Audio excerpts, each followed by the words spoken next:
is a production of DallasCowboys.com and the Dallas Cowboys Football Club. How about them Cowboys?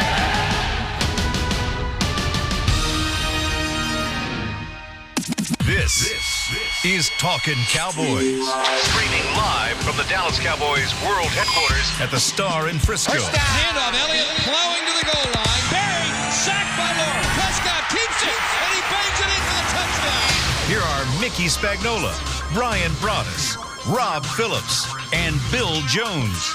And it is a fabulous Football Friday edition of Talking Cowboys inside the SWBC Mortgage Studios here at the Star in Frisco as we get you set for the Cowboys and the Minnesota Vikings Sunday Night Football this week at AT&T Stadium. Bill Jones along with Mickey Spagnola and Rob Phillips. Much to get to over the course of the next hour or so as we are on TV again this week. We made it another week on Texas 21 in Dallas-Fort Worth. And you better believe it's Talking Cowboys. We are Talking Cowboys. Right. Right. Okay. Yes. I'm not sure where you're going with that, Mickey. Meaning we're getting ready to start. Yeah. And we're starting on time, unlike this team does. Oh, wow. No How about slow that starts from Mickey Spagnola here. Coming in on hot. Talking Cowboys. That's right. And it was on my mind since I wrote that for my column for today. Oh, okay. He quickly pitches his column to the masses out there. Go ahead and pitch your shirt, too, that you got DallasCowboys.com.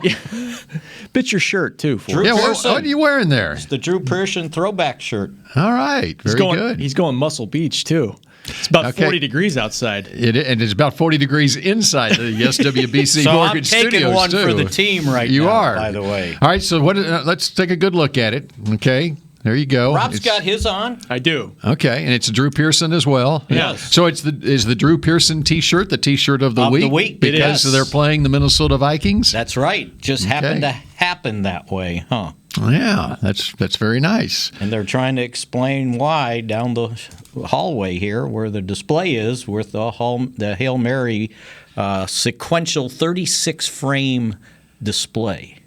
The stairway to heaven. You need to get, both of you need to go to the stairway, the Drew Pearson Hail Mary stairway here at the Star, and get your picture taken and tweet it out. Make our pictures. Okay. There you go. That's a wonderful idea. That's good. Afterwards. Yeah. And by the way, the rivalry. We can run here in a break and run back.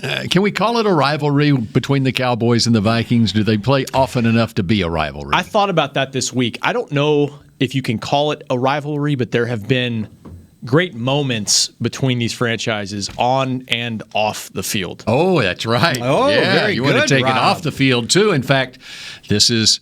Wow, I wonder what the date was. Well, it would have been in the month of October. It was October 1989. 30 years removed from the Herschel Walker trade. The most influential trade possibly in the history of sports. Possibly. When you think about it. It was after the Green Bay game. I can look it up then. Okay. 1989, and you go back to the 70s and the matchups, not only the Hail Mary, but there were several playoff matchups between the Cowboys and the Vikings in the decade of the 70s as well. And if I remember, Bill, they played them twice that year. In 1975? In 89. Oh, in 89, okay. Oh, the Packers, okay. They played the Packers in the season finale, and they also played the Packers on October 8th. So it happened after that because there was a sparring match after the game with Herschel Walker, who was feigning no idea that there was a trade going on. So a verbal sparring match in the locker room after the game, post-game? It was with Randy Galloway. Oh, well, leave it to Randy Galloway to get into a verbal sparring match with someone. Herschel got the last word. Oh, he did? He said something, Herschel said some remark about, well, you guys are real smart or something like that. And Randy said, well, at least we finished college. And Herschel said, whoa! And Herschel said, I thought the idea of going to college was to figure out how to make money. That's a heck of a comeback right there. And then just a few days later, Galloway got the final word through Jerry and Jimmy working the trade with the Minnesota Vikings. So that would have been in the week of October 10th or so. So it was in that mid-October. 30 years ago. Yeah. They made a couple trades around the deadline that year because I was looking it up. The last time the Cowboys made trade deadline move Multiple. in consecutive years, and I think it was 92. But they made like 3 that month, and I think that That's one not trumped. surprising. I think that one trumped the others, though, in terms of players and significance for sure. The impact leading to the Super Bowl victories. But it's not often that the Vikings come here to play the Cowboys. It seems like the Cowboys have been traveling to Minnesota when they do play. They were the last time the Vikings played here was in 2013, which would have been the year before Zimmer became the head coach, I think. 2014 was his first that's right. year. And so, actually, Jason Garrett in his has coached against Mike Zimmer just one time. Well, no, because Mike missed that game. Oh, that's right. He had the eye surgery, That's right. and he was bedridden. 2016. That's Yes. right. Up there in Minnesota, it was a 17-15 Cowboys win in that one. Was that the Kyle Wilbur game? Yes. Yes. Kyle Wilbur recovered a fumble down on about the 10-yard line, leading to the go-ahead touchdown for the Cowboys. That was a rock fight, I think is what I called it yesterday. I think Dak threw for 130-something yards, and, he talked about it yesterday, how he feels like he's a much better quarterback now. They do have similar personnel and scheme to when they did 3 years ago. So that's one reason why they've been able to sustain so much success with Zimmer's defenses. But yeah, it's going to be tough. It's going to be tough to move the ball and score points against the defense. It was almost a repeat of the Hail Mary score. 17-14. Yeah. That's right. But the Vikings have only played at AT&T Stadium. One time, 2013. That's it. The previous time before that, there was 6 years prior to that. It was when the Vikings came to Texas Stadium in 2007.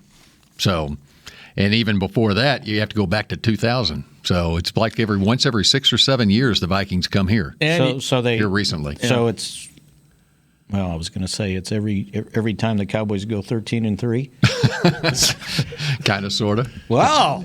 Yeah. It's going to be a heck of a winning streak. But we headed that way, Nick. But as I alluded to off the top, back in the 70s, the Cowboys played the Vikings in the playoffs on Christmas Day, 1971, in Minnesota. It was a Cowboys win. And then they played in the NFC Championship game in 73, which was a Vikings win, 27-10. And then in 75 was the Hail Mary game, the Cowboys winning 17-14. And then again in the NFC Championship game, January 1st, 1978. So the 77 season, of course, the Cowboys won the Super Bowl that year. And then, unfortunately, they played them in the playoffs in 2009, was it? It was. Yep, 2009, and that did not go so well. Turn out so well. That's right. 34-3 was your final score at Minnesota. That was the first possession of the game, and Wade Phillips decided to kick a field goal instead of going for it in a 4th and short. And that's what sold it to Mickey Spagnola that you can't win these games with field goals. You have to score a touchdown. You're playing this offense that just scores 30-some points a game. Who was the quarterback of that Vikings team? One, Brett Favre. Yeah, well, he was. He's pretty good. That was Brett Favre. Yeah, he's pretty good. But also, and this is one final Cowboys-Vikings memory, one of my favorite memories was Thanksgiving Day, 1987, which was a 44-38 overtime game that was actually won by Minnesota. Mike Renfro, I think, had a huge day that. And if I remember, Darren Nelson had the winning touchdown. He ran like 20 or 30 yards for the score, and then he was part of the trade to the Cowboys for the Herschel Walker deal and refused to come here. He said, "No, I'm not coming." And Jimmy said, "That's fine. I'll take the draft choice." I didn't want him anyway. Because remember, they had the draft choices chained to each one of the guys, and right. if the guy you didn't keep the guy, you got the draft choice, and that's where Mike Lynn screwed up because he thought Jimmy wanted players to win right away. That's because Mike Lynn looked at Jimmy's roster and said he needs players. Yes. He's going to take these guys, but no, and he didn't think he'd sacrifice the whole '89 season. No, he had the big picture in mind. So anyway, that's a trip down Cowboys-Vikings memory lane, and when we come back here on Talking Cowboys, how about we dive into this current edition of the Minnesota Vikings?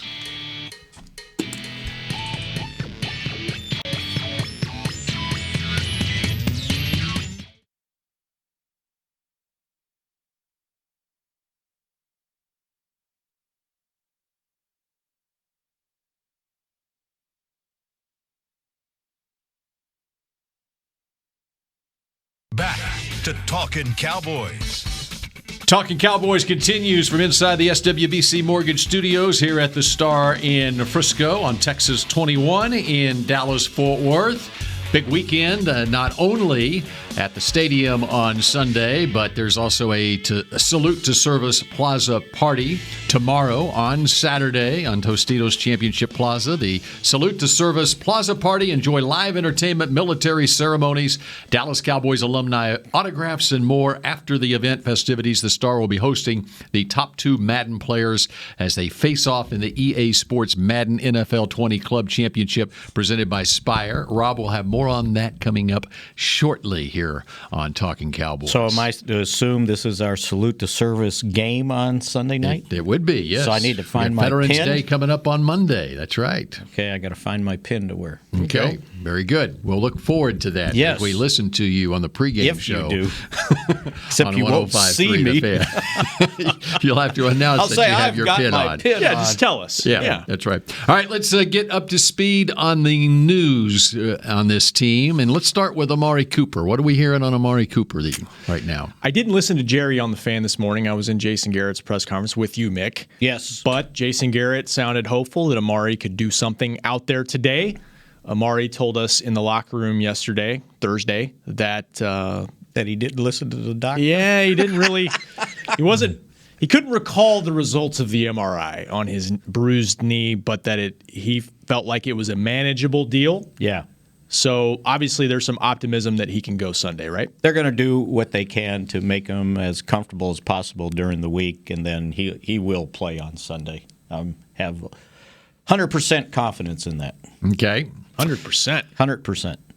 All right. Any other items on the injury front? Adam Thielen out for the Vikings? He's been out for 2 practices this week, and I can't imagine that all of a sudden he's going to be fine on Friday. And so I would think what they're going to do is I bet they list him as doubtful, questionable, and take it up to game time to see if that thing comes around. Strained hamstring. He has a few extra hours since it's a Sunday night game. Yes. He played 7 plays last week against Kansas City, and that doesn't bode well. Yeah, you would think that they would want to get that thing right before he tries it again. Yep. Yeah, I think the only person the Cowboys will be without is Cameron Fleming. I think he's still out. He could be another week after this, too. Yeah, we'll see. The fact that Van Der Esch is going to practice again today, or expected to, at least on a limited basis, that bodes well for Sunday, it looks like, at this point. And Jeff Heath, I think they're more concerned with him being able to manage that knee with the 12 stitches in it. He's also got a shoulder going on, and it might be one of those things where you can play through the season and then take care of it afterwards. But they were more concerned with the 12 stitches to make sure he didn't do anything to break the adhesion. And here's the latest on what Jerry Jones did say on the flagship 105.3 The Fan just moments ago this morning. He says he expects Van Der Esch to play after missing last week's game with the neck issue. And Amari Cooper, he's hopeful. He has a total clean bill of health if we were drafting him or signing him tonight. Oh, wait, let me go back to this. When it comes to Cooper and his injured knee, Jones said the wideout has, quote, a total clean bill of health if we were drafting him or signing him tonight. Oh. Or trading for him like he did a year ago, There you right? go. Okay. Shall we hold our breath for a new contract? Okay, there you go. And anything else from Jason Garrett this morning? Not really. Just updating those injuries. I had a question for the host, actually, because you've been in and out this week. Uh-huh. Assuming all of your linebackers are ready to go, healthy for this game. Yeah, that was going to be my question for the panel, too. Well, make All right, Bill Go answer ahead. it. You ask the question. What do you do with Sean Lee snaps if LVE, we call him Leighton, as Jason Garrett said this week, but what do you do with Sean snaps if everybody's healthy? You know, I like the idea of and it's very difficult for any of us because we don't know exactly where Leighton Van Der Esch is coming back from that. If we're going to assume he's 90% ready to go, then you would probably assume they would just resume what they were doing before, which is he gets 90% of the snaps at the will. I would. Yeah, and just based on what we've seen from Lee, and I think you have the luxury of easing Van Der Esch back in, maybe not give him the full load if you want, And so I would kind of lean that way. I think Minnesota and how they play might answer your question better because they like playing a lot of two tight ends, and so that means you're in standard defense, so that means your strong side linebackers on the field a heck of a lot more. And I'll still maintain this. Maybe he plays more on nickel for Jalen Smith. Maybe they like the way he plays more in pass coverage, or having Van Der Esch, he could play in the middle and Sean can play on the strong side. Maybe he gets more snaps that way. I just think they have to take advantage of his ability to diagnose things on the field somehow, some way. And with Michael Bennett here now as a third down pass rusher, the guy can play defensive end and give DeMarcus Lawrence a break. I don't see no need to line up Jalen Smith as a pass rusher standing up on the line of scrimmage as one of the defensive tackles. And when you look at the snap counts from last week's Vikings game against the Chiefs, Kyle Rudolph, their number 1 tight end, Herb Smith Jr., their number 2 tight end. Rudolph had 55 snaps and Smith had 43. Their third receiver last week. How many snaps in the game? And total. There were, let me go over to the offensive lineman, and I can tell you exactly 71. So 55 of the 71 Rudolph was on the field, 43 of the 71 Smith was, and another gauge on that without having going play-by-play and seeing who was on what packages were on the field.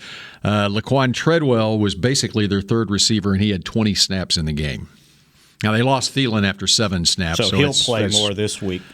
And so they had Diggs and B.C. Johnson were their top 2 receivers as far as snaps go, and Diggs had 63 and Johnson had 59. They also use a third tight end in Tyler Conklin. He had 14 snaps on offense, and their fullback, C.J. Ham, had 22 snaps. So there's a lot of 21 and 12 personnel that they use, some 22 personnel as well. They even go 3 tight ends some. Talking with Will McClay about it, they're in base a lot more, to your point. And so I think you're going to see those 3 linebackers, Jalen, Leighton, and Sean, on the field a lot in this game. That's a good point. Time. And going forward, if everybody's healthy, regardless of the personnel groupings you're facing, we've seen them have a bit of a rotation. We saw it last year before Sean got hurt. They would put Van Der Esch in for a series. And maybe that's something they try to do just to get Sean on the field a little bit more. Mickey's right about sub packages. That's a possibility as well. We've seen that even a few games ago. And last year we did it. We saw it when Sean Lee was battling injuries early in the season, and they were breaking Van Der Esch in as well. And so we've seen examples of it before where they'll bring in a guy for a series in the base, at the. Just an embarrassment of riches. And we're not even talking about Joe Thomas, You just quoted Chris Richard there. What? He said that yesterday. No, he did not. Yes, he did. Embarrassment of riches and at what the was linebacker, he talking about? At linebacker position, yeah, because he is a Pro Bowl player, caliber player that you can plug in at any point. Not to mention Joe Thomas, who has been a starter in another city and can step in and play pretty much any spot you need at linebacker. All right, more on this matchup with the Vikings when Talkin Cowboys continues in a moment.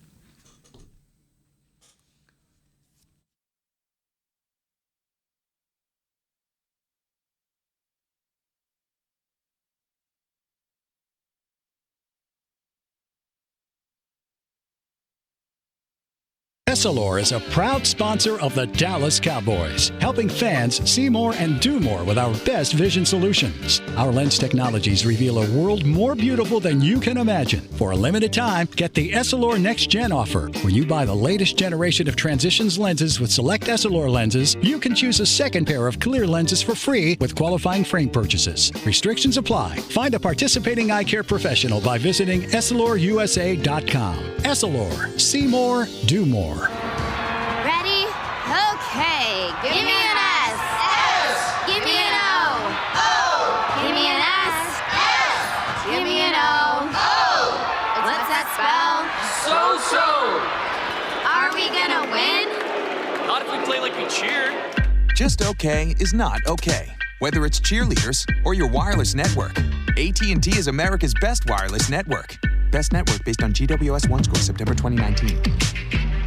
Want to use what the pros use? How about the official men's skincare brand of the Dallas Cowboys, Jack Black? Right now, you can get the Jack Black Starter, a curated collection of Cowboys locker room favorites for just $10 with free shipping. The starter includes 4 Jack Black skincare favorites, plus a full-sized intense therapy lip balm. Go to getjackblack.com/Cowboys and use the code word TEAMJB. That's getjackblack.com/Cowboys. The Jack Black Starter, $10, free shipping. Do you want the most interesting, up-to-the-minute Dallas Cowboys news straight from the Star in Frisco? How about exclusive and on command? That's right, news and nuggets you can't find anywhere else. With our exclusive Cowboys content on Alexa, you can have all the answers, secrets, stories, and more. What's Stephen Jones thinking during a game? What's Joe Looney's favorite pregame meal? We take your questions to Cowboys players and coaches, and you can hear the answers directly back to you. Just say, Alexa, open Dallas Cowboys. I'm Jay Novacek, former tight end for the Dallas Cowboys. Back in the day, I was the guy who always got the tough yards, and that's why I run with John Deere today. In fact, I have a John Deere 3025E tractor that can handle any yard work I need to do, even the tough yards way out back. So if you have 1 acre or 1,000, John Deere has the equipment that's just right for you. Visit a John Deere dealer today and run with us. We are the official tractor provider of your Dallas Cowboys. Back to Talkin' Cowboys. Hey, Cowboys Nation, if you're in town this weekend, make sure to stop by the Plaza Party Madden Championship at Tostitos Championship Plaza starting at 6 p.m. at the Star.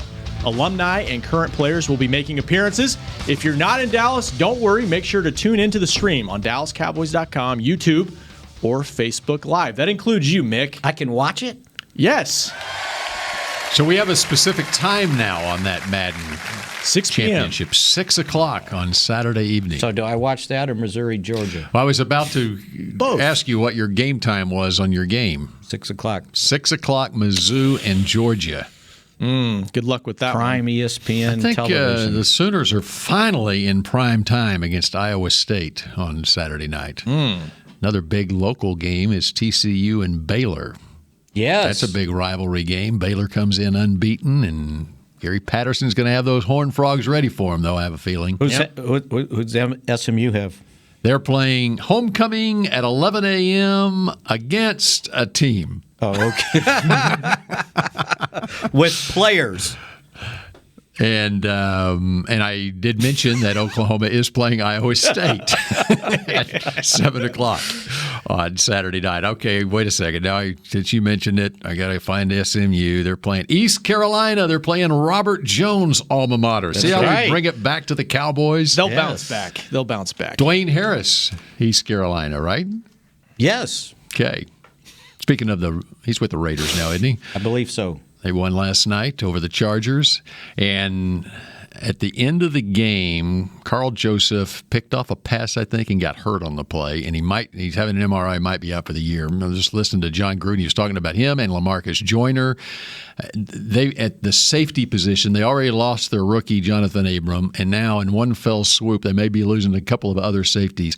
In this league, it is so tenuous. Mm-hmm. You know, we were taping a segment with Will McClay, is the Film Room segment, which you can check out on DallasCowboys.com. We were waiting while Mickey finished up his little Next Star thing yesterday in the TV studios here, just talking about, and I was just thinking about Will McClay. I mean, what would it be like for a GM or a personnel guy with an NFL team? I mean, you don't know from game to game, from practice to practice, who you're going to have available. Cam Fleming goes down in a practice during a bye week. That's why Broadus always says when he was in the front office, you hold your breath throughout training camp and preseason to start with, because, let's be honest, those games don't mean a whole lot. And so much is riding on it, just the health of your roster, not to mention once the pads come on and how physical this sport is week to week. Well, think about the Vikings. Linville Joseph, their starting defensive tackle, full practice on Wednesday. Thursday did not practice. So evidently he hurt his knee.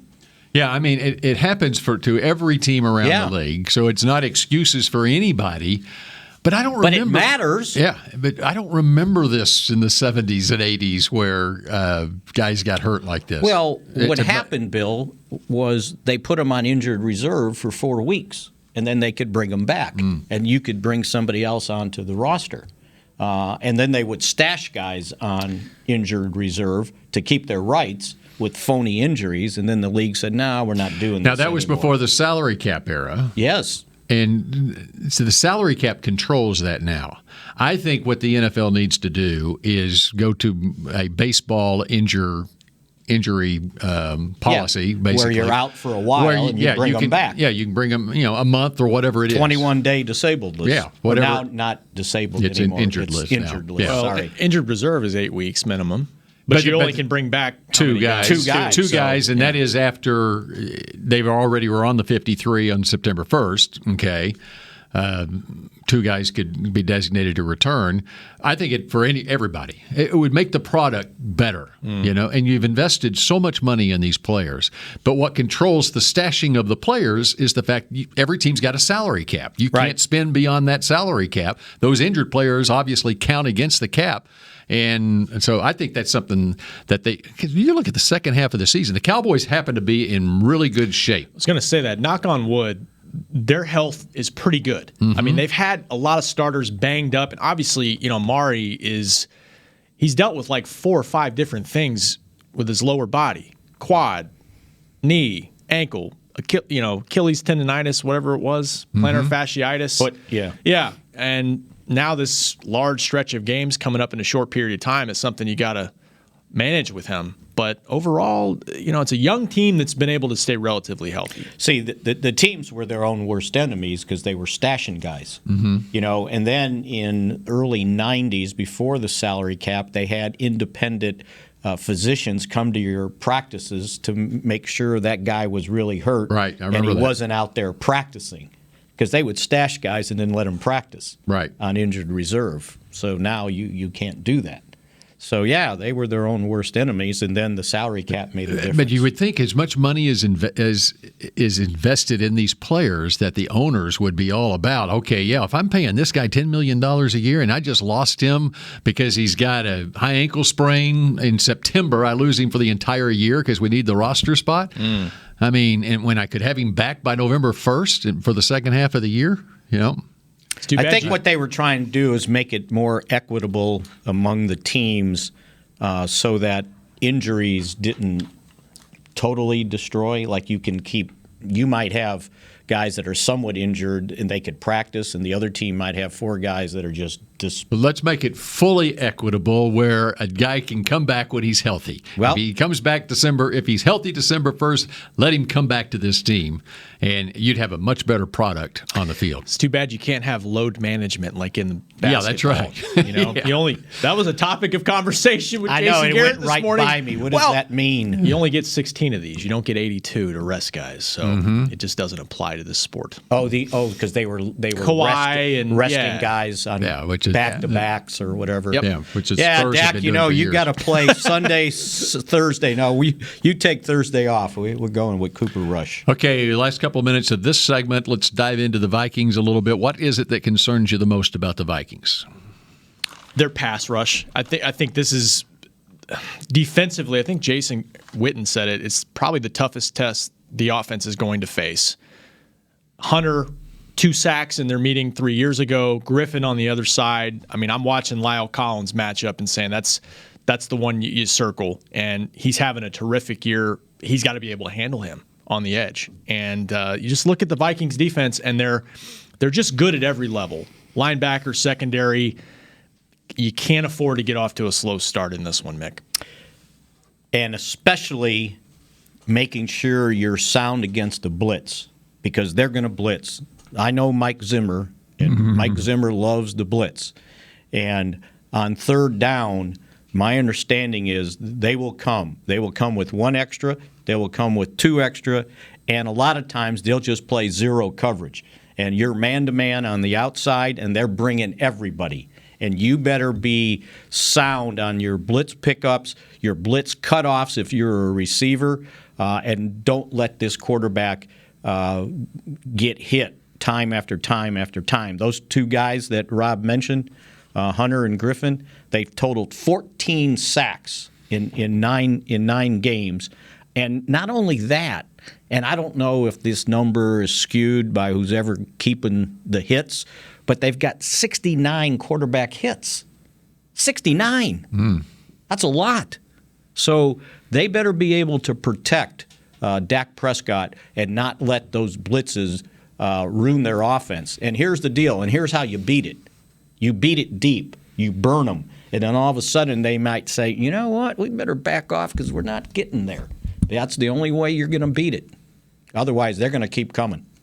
I love that matchup of Lyle Collins and the way he's playing this season against Neal Hunter. He's played at a Pro Bowl conversation level at right tackle, and that's what he's one of the Hunter and Griffin, two of the maybe the best edge rushing tandem in the league or the NFC, or right up there. And the Cowboys saw with what the Packers were doing with the Smith quote unquote brothers. They had some, and all teams have had some difficulties. They're not brothers. Yeah, I tried that line way back when I was covering a basketball game, and there were two guys on the team named Smith, and I thought I was being cute saying the Smith brothers. I get a call from the desk. Those two guys aren't related. Yes, we know that. I know. But seriously, I mean, you talk about what Tank and Quinn mean to this group defensively, and these guys are in the same conversation. It's the same level of play. Really good. All right, we continue with more Talking Cowboys in just a moment.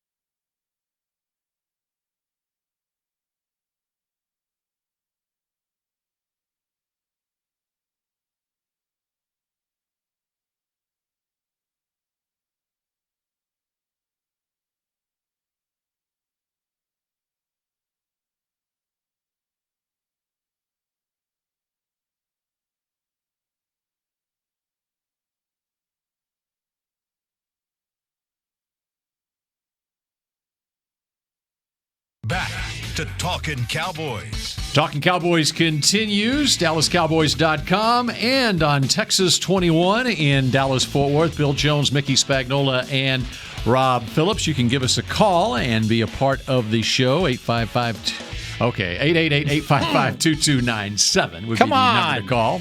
Forgot the area code. How long you been doing this? 888-855-2297. The numbers changed over the years. They have? Not Since much. 2004 when we first did it. We changed and then we're back to the old reliable. The old reliable 888-855-2297. So what players do you put in? I go with Emmett and Jason Hatcher, former Cowboy great. 2297. Yeah. I'm going Emmett and Leroy Glover. Okay. 855. Is that your version of the drop right there?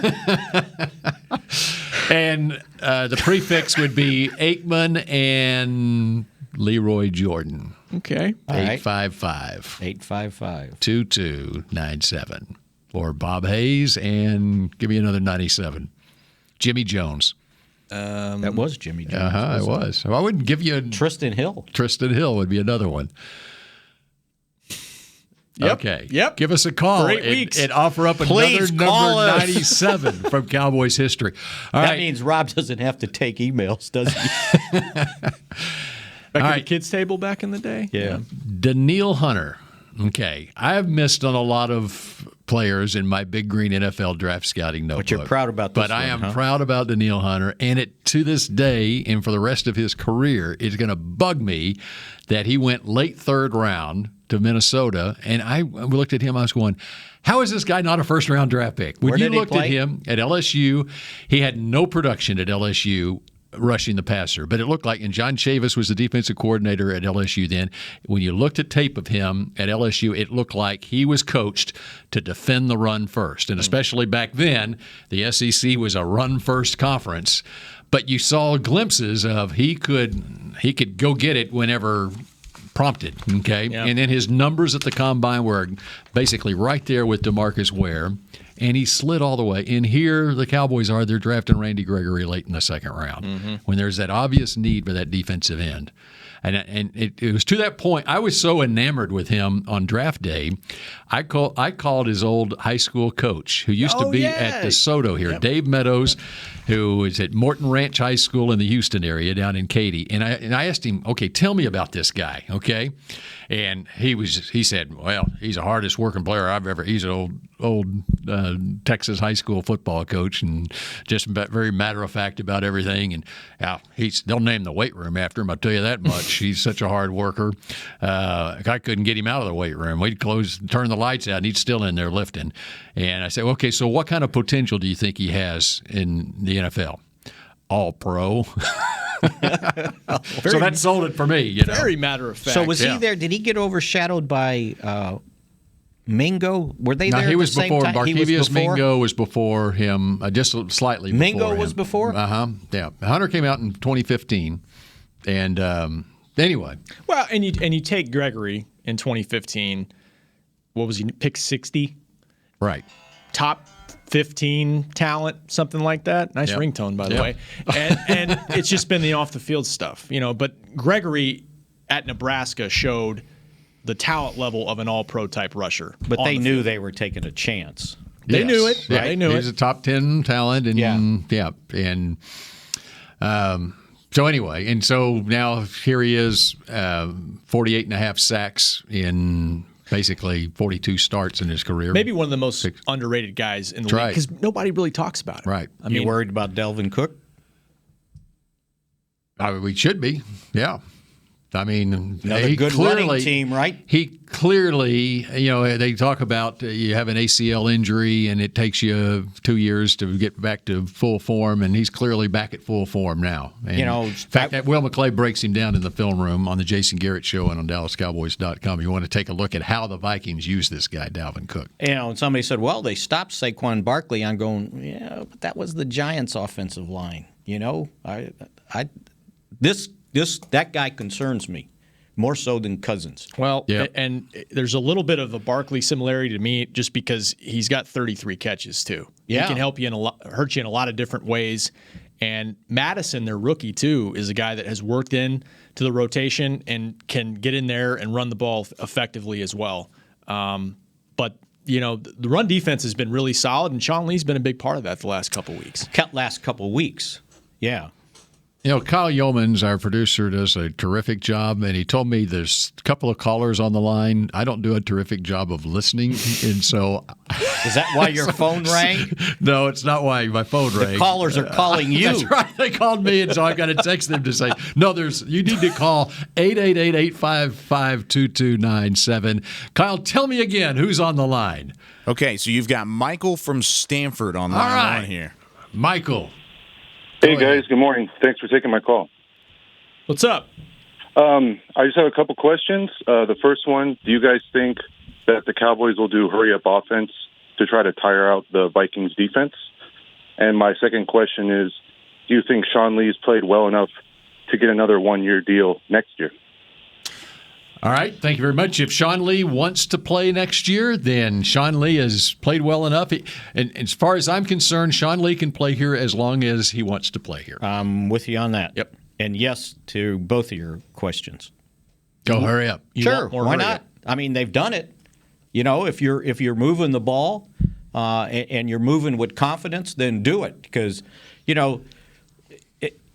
we mentioned during the break, a high school team tied at the end of the game, and they went for 2 points to win. We can go ahead and reveal that team. That was DeSoto against Cedar Hill last night. I forgot it was Cedar the Battle Hill part. of Beltline, one of the greatest rivalries in Texas high school football. And it all sounds good when it works, but when it doesn't work and you go 3 and out, then it's like, well, what did you do? You hurried up and went to the bench. And you're hanging your defense out to dry. It's like everybody thinks this hurry up is, the panacea of football. It's going to solve everything. Well, what if it doesn't work? What's the downside? Well, you go back to the bench and sit. All right, real quick, we're going to go to Hector in New York. Hello, Hector. Hector's doing construction work. Hector. Interesting. Hello. Yes, Hello. Cal, what are you doing? How are you? Hey, sorry, I was doing construction. I'm operating a boom right now. See, Sorry what about did I that. tell you?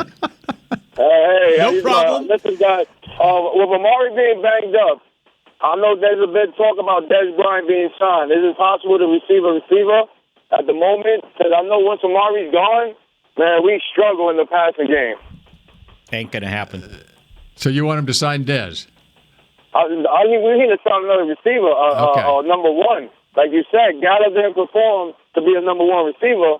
Kayvon and Cobb, I don't know about them. I don't know. To have production. I love Dez, but Gallup looked a lot like Dez on that touchdown that he had a couple days ago. That was very Dez-like. And Devin Smith, they still have him too, by the way. That's right. Yes, they do. Don't worry about Michael Gallup. I think it's taken him. He had surgery. He had one bad half, and he was out for a little bit, and he's rounding back into form. I think he's going to be just fine. You know what that reminded me of? What? Woody Woodpecker? No, one of our local talk shows. Evidently, some guy was holding, and it was on a post-game show. Yeah. And when they finally went to him, and it was like midnight or so, the guy fell asleep. But he had his phone on, and all you could hear was the guy snoring. And they just let it go, right? They thought that, it's midnight, 1 in the morning. What the heck, right? That's funny. It's a testament what kind of show, post-game show that was probably, too. All right, we got our picks to click, and who's going to win this game on Sunday night when Talking Cowboys continues in a moment.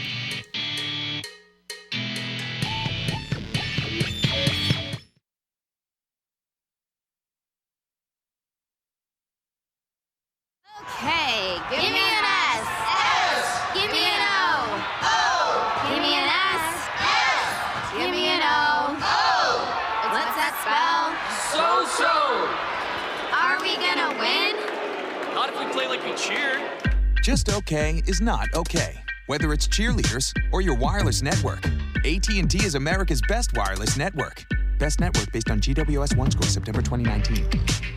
It's time for tailgating with the OtterBox boys. The OtterBox that builds those crazy protective phone cases? Yup, and now they're changing the side dish game with the OtterBox Trooper Soft Cooler. Lightweight, mobile, and leak-proof, Trooper is perfect for blitzing a crowded parking lot with a Frito pie. Amazing. Hey, you think I could fit my 7-layer salmon salad into the Trooper cooler? Yup, but please don't.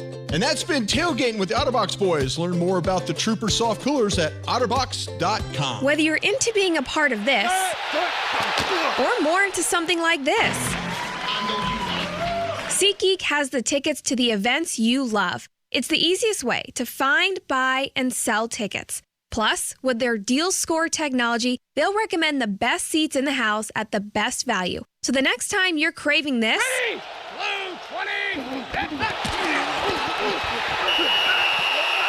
download the SeatGeek app and let's go. SeatGeek. Hey Cowboys Nation, this season when the Cowboys win, you get to experience the sweet taste of victory because if the Cowboys win, the next day Dunkin' is offering a free medium hot or iced coffee. So don't just celebrate the Cowboys' success from the sidelines, head to Dunkin' and treat yourself to real victory because this season Cowboys fans aren't only winning on game day, they're winning the next day too with a free medium coffee. Cowboys Nation runs on Dunkin'. Excludes cold brew. Limit 1 per guest. Participation may vary. Limited time offer. Back to Talkin' Cowboys. Are you traveling this holiday season? Well, take Jack Black along with you.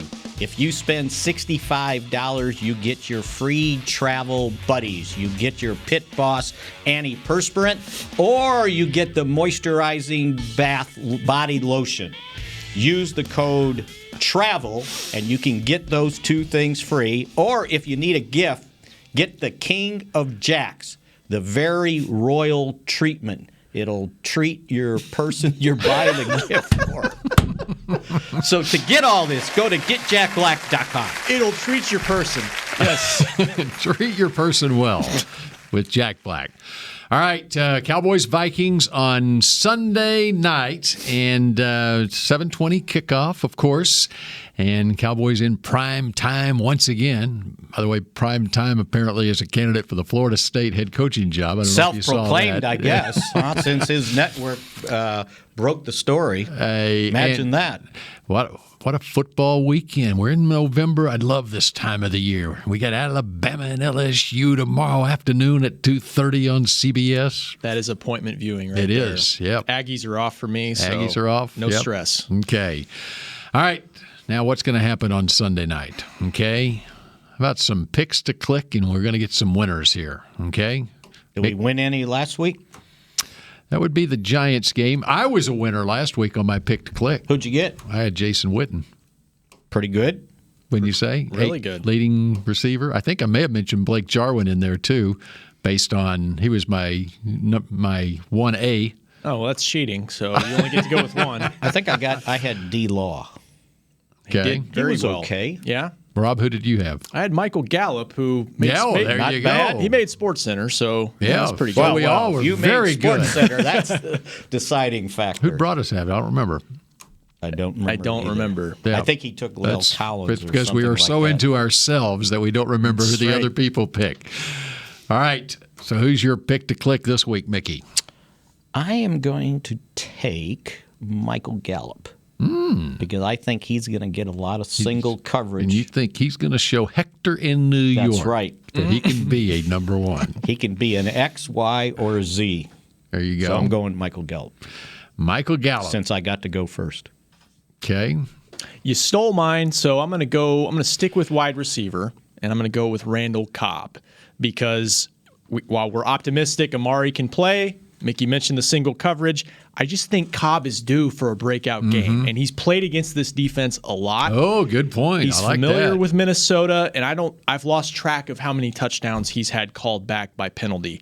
Like Mickey says, the more you lose, the closer you are to winning. Same with touchdowns. He's due for one or two. That's a good one. I like that. Okay. Of course, they're familiar with him too. That's fair. Yep. Yeah. Go do it. Do it. Who do you think I'm going with? Blake Jarwin. No. He was my 1A last. You know what? This goes against my Big Green NFL Draft Scouting notebook. But I'm going to go with Lyle Collins as my pick to click. I thought you were going to take Neal Hunter.